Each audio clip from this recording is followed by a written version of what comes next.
যাত্রা বিরতিতে দলীয় নেতাদের এসব কথা জানান প্রধানমন্ত্রী। রিপোর্ট করছেন তাইমুর রশিদ। 10 দিনের যুক্তরাষ্ট্র ও যুক্তরাজ্য সফর শেষে ঢাকা ফেরার পথে বৃহস্পতিবার সকালে সিলেটে 1 ঘন্টার যাত্রাবিরতি করেন প্রধানমন্ত্রী শেখ হাসিনা। বিমানবন্দরেই স্থানীয় আওয়ামী লীগ নেতাদের সঙ্গে বৈঠক করেন প্রধানমন্ত্রী। পরে সিলেটের সিনিয়র নেতারা জানান, ডাক, টেলিযোগাযোগ ও তথ্য প্রযুক্তি মন্ত্রী আব্দুল লতিফ সিদ্দিকীর বক্তব্যে প্রধানমন্ত্রী মর্মাহত। লতিফ সিদ্দিকী সাহেব সম্বন্ধে পরিষ্কার সিদ্ধান্ত যেটা তিনি পদক্ষেপ নিচ্ছেন, অত্যন্ত জোরালো পদক্ষেপ। আপনারা ঢাকাতে গিয়ে আপনারা দেখতে পাবেন যে তার প্রতিফলন যেটা সেটা তিনি অবশ্যই করবেন এবং দলের সাথে তার আর কোনো সম্পৃক্ত থাকবে না। এই ব্যাপারে নেত্রী অত্যন্ত অনড়। লন্ডনে বসেই তিনি সিদ্ধান্ত দিয়েছেন মন্ত্রিত্ব তাকে দলের পদ থেকেও তাকে সরানো হবে। পরে বাংলাদেশ বিমানের নিয়মিত ফ্লাইটে ঢাকার উদ্দেশ্যে রওনা হন শেখ হাসিনা। সকাল 10:30টার কিছু পরে ঢাকা পৌঁছান প্রধানমন্ত্রী। হযরত শাহজালাল আন্তর্জাতিক বিমানবন্দরে প্রধানমন্ত্রীকে স্বাগত জানান সংসদ উপনেতা সৈয়দা সাজেদা চৌধুরী, প্রতিরক্ষা উপদেষ্টা তারেক আহমেদ সিদ্দিকী সহ ঊর্ধ্বতন সরকারি কর্মকর্তারা। জাতিসংঘের 69তম সাধারণ অধিবেশনে যোগ দিতে গত 21শে সেপ্টেম্বর নিউ ইয়র্ক যান প্রধানমন্ত্রী। সফরে সাধারণ পরিষদে ভাষণ দেওয়ার পাশাপাশি ভারতের প্রধানমন্ত্রী নরেন্দ্র মোদীর সঙ্গেও প্রথমবারের মতো বৈঠক করেন শেখ হাসিনা। ব্যক্তিগত সফরে যান লন্ডনে। এদিকে যুক্তরাষ্ট্র সফর নিয়ে শুক্রবার বিকেলে গণভবনে সংবাদ সম্মেলন করবেন প্রধানমন্ত্রী শেখ হাসিনা। তাইমুর রশিদ, বাংলাভিশন, ঢাকা। বিএনপিতে যোগ দিয়েছেন জাতীয় পার্টি থেকে নির্বাচিত নীলফামারী 3 আসনের সাবেক সংসদ সদস্য কাজী ফারুক কাদেরের ছেলে কাজী সারেক কাদের। বৃহস্পতিবার রাতে চেয়ারপারসনের গুলশান কার্যালয়ে বিএনপি চেয়ারপারসন বেগম খালেদা জিয়ার হাতে ফুলের তোড়া দিয়ে বিএনপিতে যোগ দেন সারেক কাদের। কাজী সারেক কাদেরের যোগদানে নীলফামারী বিএনপি আরও শক্তিশালী হবে বলে আশা করেন বেগম জিয়া। আগামী দিনের সরকার বিরোধী আন্দোলন সংগ্রামে রাজপথে থাকারও আহ্বান জানান বিএনপি চেয়ারপারসন।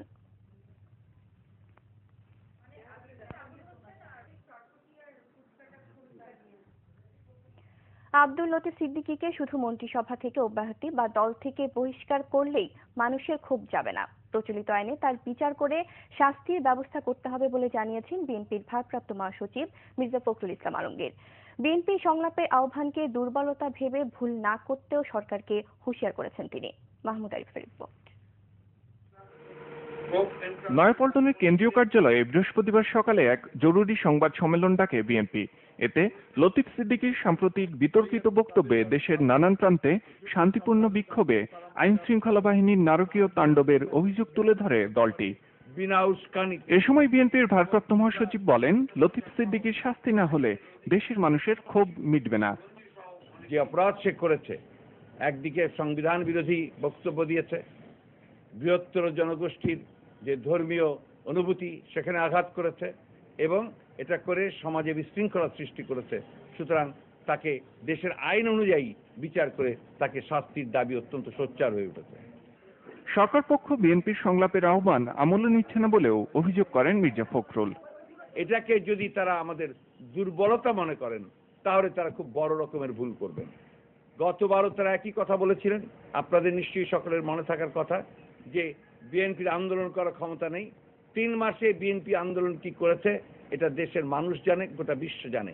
এবং তখন কিন্তু বাধ্য হয়ে তাদের নেত্রী শেখ হাসিনা আমাদের নেত্রীকে আলোচনায় ডেকেছিলেন এবং পরবর্তীকালে আওয়ামী লীগ কিন্তু আমাদের সঙ্গে সংলাপে আলোচনায় বসেছিল। যদি তারা সংলাপের পথে না আসেন, সমঝোতার পথে না আসেন, তখন তো এর কোনো বিকল্প থাকবে না। আমাদেরকে আন্দোলনের মধ্য দিয়েই জনগণের অধিকারকে আদায় করে নিতে হবে। সংবাদ সম্মেলনে লতিফ সিদ্দিকীর বক্তব্যের প্রতিবাদে নাটোর, রাজশাহী ও যশোরে শান্তিপূর্ণ কর্মসূচিতে পুলিশি হামলার প্রতিবাদ ও নিন্দা জানানোর পাশাপাশি আটক নেতাকর্মীদের মুক্তির দাবিও জানানো হয়। মাহমুদ আরিফ, বাংলাভিশন, ঢাকা। যারাই ইসলামের বিরুদ্ধে কটূক্তি করবে সরকার তাদের সবার বিরুদ্ধে ব্যবস্থা নেবে বলে মন্তব্য করেছেন আওয়ামী লীগের প্রচার সম্পাদক ডক্টর হাসান মাহমুদ। এরই মধ্যে লতিফ সিদ্দিকীকে মন্ত্রিসভা থেকে বাদ দেওয়া হয়েছে উল্লেখ করে হাসান মাহমুদ বলেন, কারো কথায় প্ররোচিত না হতে আলেম ওলামাদের অনুরোধ জানিয়েছেন। বৃহস্পতিবার বঙ্গবন্ধু এভিনিউয়ে এক আলোচনায় সভায় তিনি আরো বলেন, ইসলাম নিয়ে লতিফ সিদ্দিকীর বক্তব্য নিন্দনীয়। এটা নিয়ে অনেকে ঘোলা পানিতে মাছ শিকারের চেষ্টা করছে। তিনি অভিযোগ করেন, তারেক রহমান মাদকাসক্ত হয়ে উল্টাপাল্টা বক্তব্য দিচ্ছেন। সেজন্য তার চিকিৎসা করাতে বিএনপি নেতাদের প্রতি আহ্বান জানিয়েছেন আওয়ামী লীগের এই নেতা।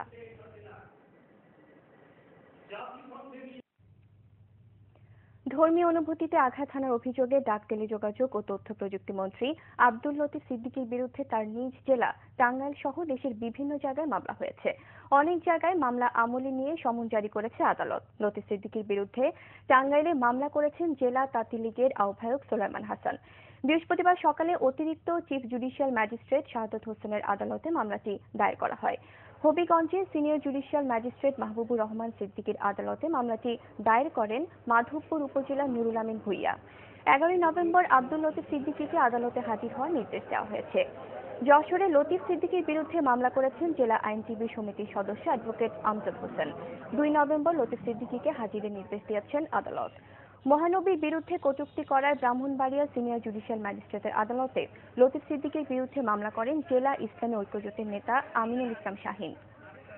এদিকে আব্দুল লতিফ সিদ্দিকীর বিরুদ্ধে মামলা করেছেন চাঁপাইনবাবগঞ্জের মানবাধিকার কর্মী সৈয়দ শাহজামাল।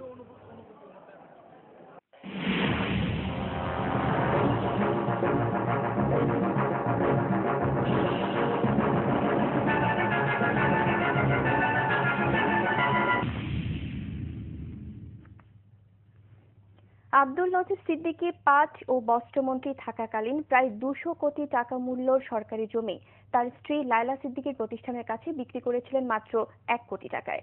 নিয়ম নীতির তোয়াক্কা না করেই মতিঝিল এলাকায় বাংলাদেশ জুট মিল কর্পোরেশনের 11 কাঠা 13 ছটাক জমি বিক্রি করেছিলেন চিটাগং সমিতির কাছে। এছাড়া গুলশানের মতো অভিজাত এলাকায় রয়েছে আব্দুল লতিফ সিদ্দিকীর বিলাসবহুল বাড়ি। বিস্তারিত জানাচ্ছেন জিয়া খান। অনেক বেফাঁস কথার রূপকার ডাক টেলিযোগাযোগ তথ্য ও যোগাযোগ প্রযুক্তি মন্ত্রী আব্দুল লতিফ সিদ্দিকী সবশেষ পবিত্র হজ ইসলাম ধর্ম ও প্রধানমন্ত্রীর ছেলে সজীব ওয়াজেদ জয়কে নিয়ে আপত্তিকর বক্তব্য দিয়ে সমালোচনার ঝড় তুলেছেন। হজের জন্য 20 লক্ষ লোক। প্রধানমন্ত্রীর কার্যালয়ের এক প্রতিবেদনে বলা হয় 2009 থেকে 2013 সাল পর্যন্ত বস্ত্র ও পাটমন্ত্রী থাকাকালীন নীতি ভঙ্গ করে হস্তান্তর করেন সরকারি জমি।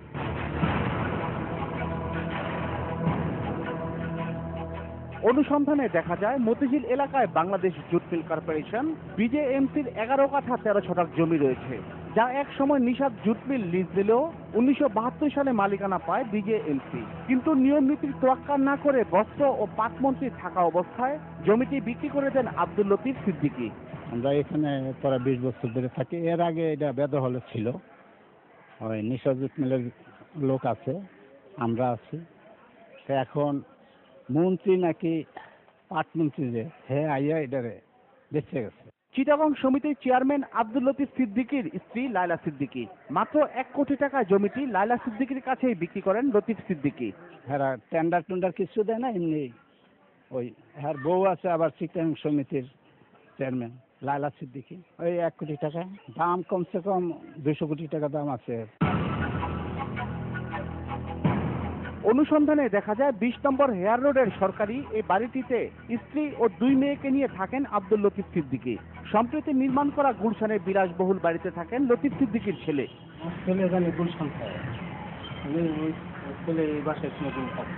এছাড়া গাজীপুরের মসলিন কটন মিল বিক্রিতে 9/6 অভিযোগ রয়েছে আব্দুল লতিফ সিদ্দিকীর বিরুদ্ধে।